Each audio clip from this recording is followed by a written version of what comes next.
নমস্কার সম্মানীয় দর্শকবৃন্দ।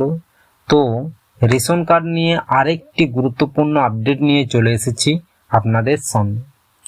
আপনার কাছে রেশন কার্ড আছে মানে আপনি রেশন পাবেন এমনটা ভাবার দিন শেষ। কারণ এবার আপনার রেশন কার্ড ভেরিফাই করবে আয়কর দপ্তর। রেশনে কিন্তু নতুন নিয়ম চালু হচ্ছে, যে নিয়মে আপনার রেশন কার্ড আয়কর দপ্তর অফিসাররা ভেরিফাই করবে এবং দেখবে সত্যিই আপনি রেশন পাবার যোগ্য কিনা। কবে থেকে চালু হচ্ছে এই নিয়ম, কারা কারা রেশন পাবার যোগ্য, কারা যোগ্য নয়, নতুন আপডেটে কি বলা হয়েছে, বিস্তারিত এই ভিডিওতে জানতে পারবেন।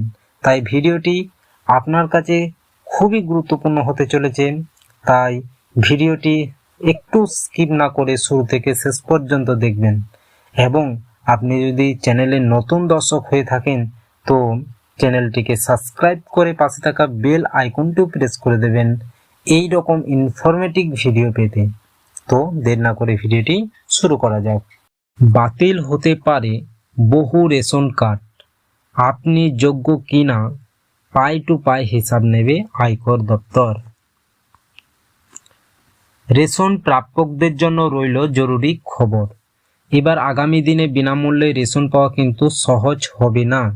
এর কারণে সরকারের তরফে এবার এমন এক সিদ্ধান্ত নেওয়া হয়েছে যার দারুণ চমকে গিয়েছেন সকলে।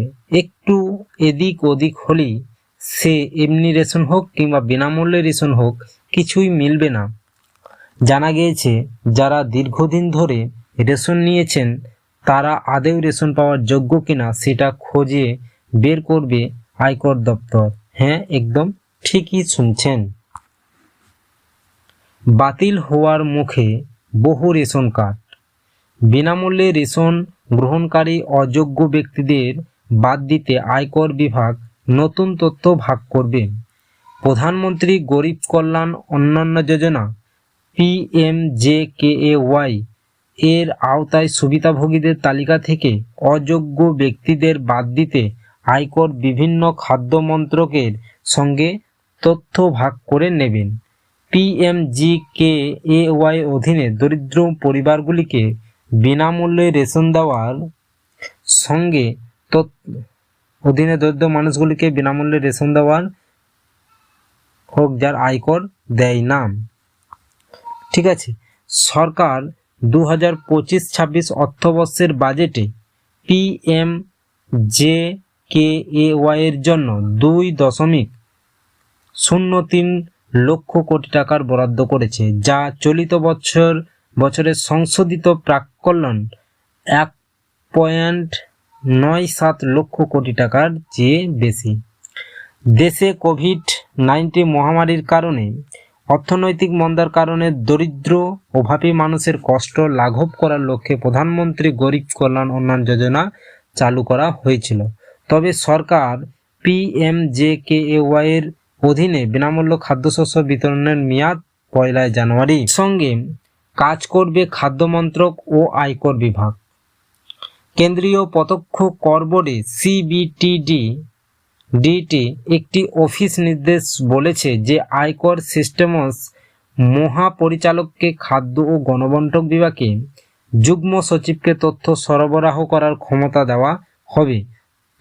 তথ্য ভাগাভাগি ব্যবস্থা অনুসারে PFPD নতুন দিল্লি ডিজিটালি সিস্টেমসকে মূল্যায়ন বছরের সাথে আধার আর প্যান নম্বর সরবরাহ করবে। যদি প্যান প্রদান করা হয় অথবা প্রদত্ত আধার প্যান এর সাথে সংযুক্ত থাকে তাহলে ডিজিট আয়কর বিভাগের ডাটাবেস অনুসারে নির্ধারিত আয়ের বিষয় DFPD কে জবাব দেবে। তথ্য জানাবে আয়কর দপ্তরকে। আধারের সঙ্গে ইতিমধ্যে রেশন কার্ডের লিঙ্ক হয়েছে, এরপর আধারের সঙ্গে প্যানের লিঙ্ক থাকলে সংশ্লিষ্ট ব্যক্তির বার্ষিক আয় জানা যাবে। আয়কর বিভাগ ও গণবন্টন দপ্তর নিজেরাই ঠিক করবে কতজন ব্যক্তির তথ্য তারা লেনদেন করবে। তো এই ছিল একটি রেশনের আপডেট। তো আপনারা বুঝতে পারলেন যে আয়কর দপ্তররা প্রতিটি বাড়িতে গিয়ে রেশন কার্ডের চেকিং করবেন, অর্থাৎ রেশন কার্ড দেখবেন এবং তারা ভাবনা চিন্তা করে দেখবে তো আপনি রেশন পাওয়ার যোগ্য কি না, সেই বিষয়ে তারা ধ্যান দেবেন।